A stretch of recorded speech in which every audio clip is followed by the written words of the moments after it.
Assalamualaikum warahmatullahi wabarakatuh. Di sini saya akan menjelaskan tentang kuesioner.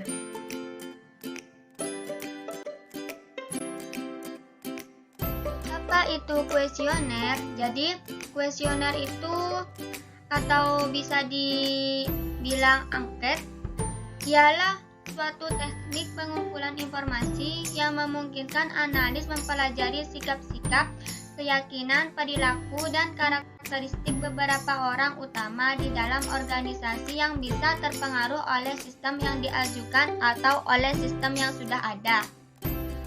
Sedangkan menurut Kamus Besar Bahasa Indonesia atau disingkat dengan KBBI, kuesioner adalah alat riset atau penelitian yang terdiri atas serangkaian pertanyaan tertulis, supaya para peneliti bisa mendapatkan tanggapan dari kelompok yang terpilih melalui wawancara pribadi dalam kuesioner penelitian tersebut.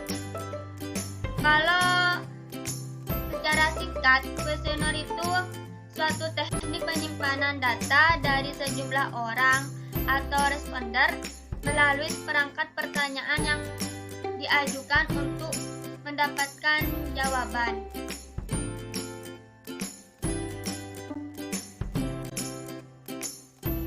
Manfaat dan tujuan dari kuesioner.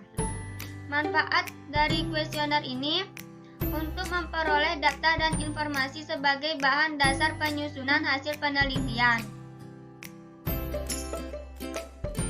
Dan untuk menghasilkan data dan informasi dengan tingkat validitas yang tinggi, serta memperoleh data perbandingan sebagai bahan evaluasi yang mendalam.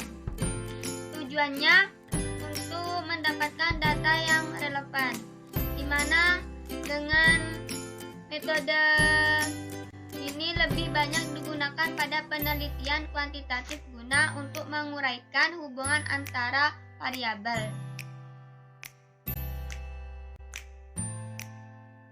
Jenis-jenis kuesioner terbagi dari 3. Yang pertama, ada kuesioner terbuka, di mana kuesioner ini pertanyaan dengan menguraikan. Dalam hal responden perlu memberikan jawaban berupa pendapat atau penjelasan pada kolom kosong yang tersedia, atau kuesioner ini di mana dengan jenis pertanyaan uraian sehingga responden lebih banyak memperoleh jawabannya. Yang kedua, kuesioner tertutup, di mana pertanyaan yang diberikan ialah berupa pilihan ganda atau checklist. Dengan begitu, responden hanya dapat menjawab pertanyaan dengan pilihan yang tersedia. Misalkan, setuju, tidak setuju, sangat setuju, di mana hanya bisa dengan checklist atau bisa berupa juga pilihan ganda. Yang ketiga, kuesioner campuran, di mana kuesioner campuran ini merupakan panduan dari keduanya.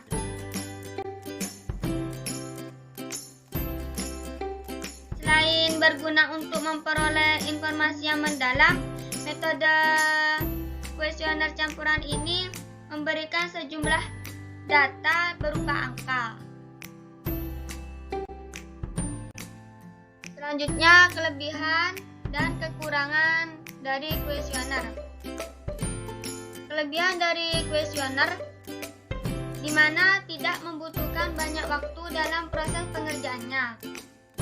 Kemudian, bersifat fleksibel karena bisa dilakukan secara online maupun form. Kemudian, kuesioner ini cocok digunakan untuk data dalam jumlah yang begitu banyak. Dan selain itu, peneliti tidak perlu hadir secara langsung karena bisa dilakukan dengan perantara. Dan juga kuesioner ini memiliki responden lebih bebas dan jujur dalam menjawab karena dapat bersifat anonim. Kekurangan menggunakan kuesioner, di mana jawabannya belum tentu valid 100% karena mungkin saja responden tidak menjawab dengan jujur. Kemudian responden cenderung menjawab asal-asalan bila pertanyaan kurang dipahami.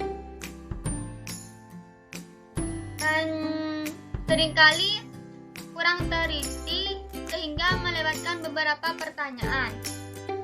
Selain itu, hanya bisa dilakukan pada responden dengan tentang usia dan pendidikan tertentu. Metode kuesioner akan sulit bagi mereka yang sakit, tidak bisa membaca ataupun sudah rentan usia.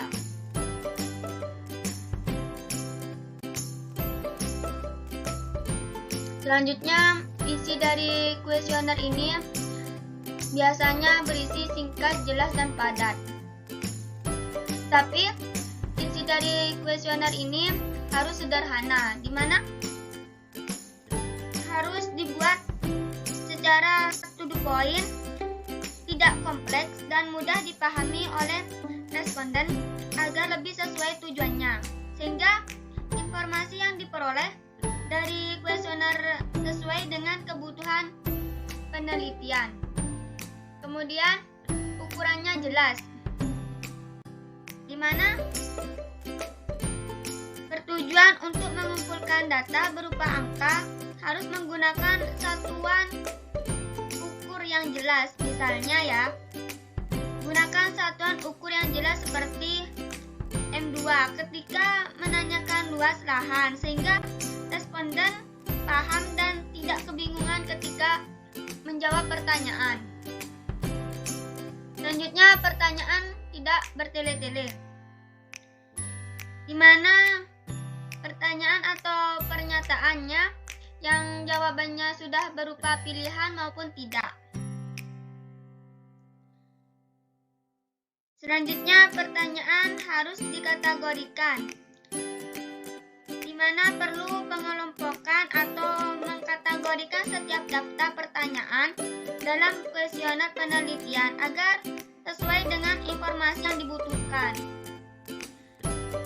Dan yang terakhir, jangan membuat pertanyaan yang ambigu atau yang membingungkan, di mana daftar pertanyaan atau pernyataan dalam kuesioner ini penelitian seharusnya tidak membingungkan, supaya responden bisa memberikan jawaban yang lebih sesuai dengan harapan yang kita inginkan.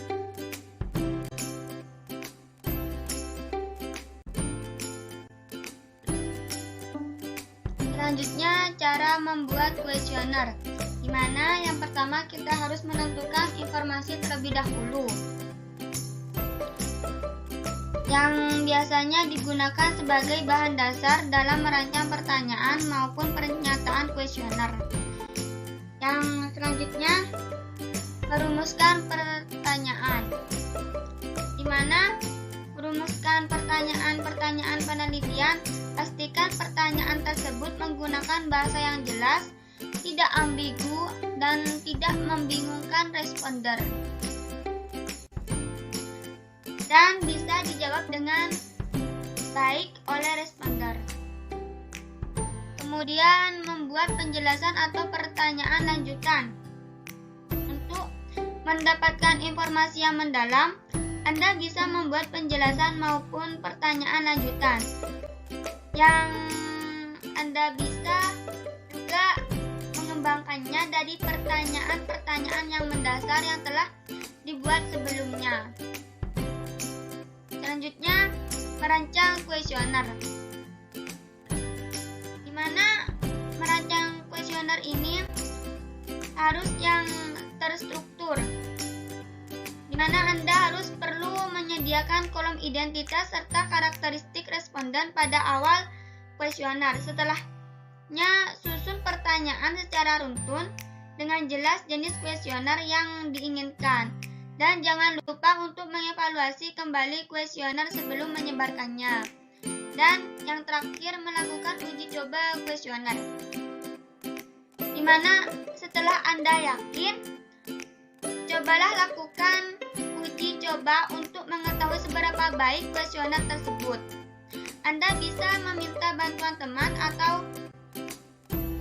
kolega yang mengisinya dan menilai apakah pertanyaan sudah tersampaikan dengan baik atau malah perlu dilakukan perbaikan terlebih dahulu.